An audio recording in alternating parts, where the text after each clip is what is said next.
அருமையான மக்களே, கர்த்தருக்கு ஸ்தோத்திரம். வேத வாசிப்பை நான் துவங்க போகிறேன். முதற்கணம் கர்த்தரிடத்தில் ஞானத்தை வேண்டுகிறேன். இந்த வேத கல்வியை உங்களுடன் பகிர்ந்து கொள்ளும்படியான ஞானம் வழங்கப்படுவதாக. ஆமென். இது வேத வாசிப்புக்கு வருவோம். ஆதியிலே தேவன் வானத்தையும் பூமியையும் சிருஷ்டித்தார். இந்த விஷயங்கள் நாங்கள் படித்திருக்கிறோம், பல தடவை பார்த்திருக்கிறோம். 6வது வசனத்தை நாங்கள் வாசிப்போம்.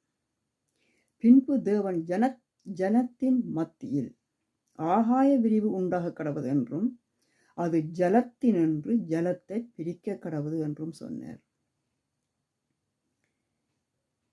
ஜலம், தண்ணீர் என்பது ஜீவனுள்ள தேவனால் படைக்கப்பட்டது. அங்கே எப்படி ஆண்டவர் ஜலத்தை பிரிக்கப் போகிறார் என்பதை நாங்கள் பார்க்கலாம்.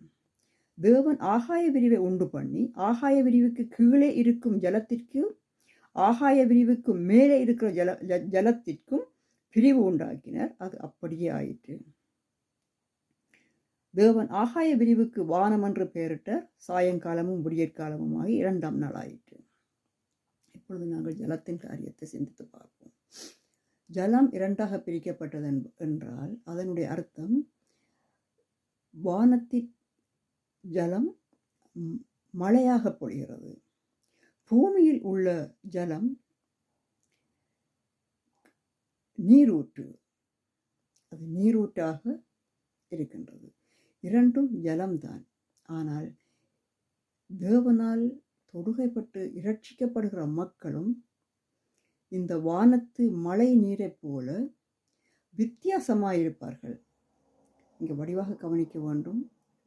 2 விதமான நீரும் உலகத்திற்கும் மக்களுக்கும் தேவையானவையே. ஆனால் ஆண்டவருடைய அழைப்புக்கு உள்ளாக்கப்பட்டு தொடுகைப்படப்பட்டவர்கள் ஒரு மழையை போல பொழிய ஆரம்பிப்பார்கள். ஜலத்தினின்று ஆண்டவர் எப்படி ஜலத்தை பிரித்தாரோ அதே போல மக்களுக்கும், மனிதர்கள் நீரினால் ஜலத்தினால் உருவாக்கப்பட்ட மனிதர் வெள்ளம், இந்த மனித கடலையும் ஆண்டவர் தொடுகைக்கு உள்ளாக்கி மக்களில் நின்று மக்களை பிரிக்கின்றார். இந்த மக்களில் நின்று மக்கள் பிரிக்கப்படும் போது அங்கே சமாதானம் உண்டாகும். தயவு செய்து இதை யாரும் யுத்தமாக எடுத்துக்கொள்ளக்கூடாது. சமாதானத்திற்கென்று கொடுக்கப்பட்ட சமாதான போஜனம் இது.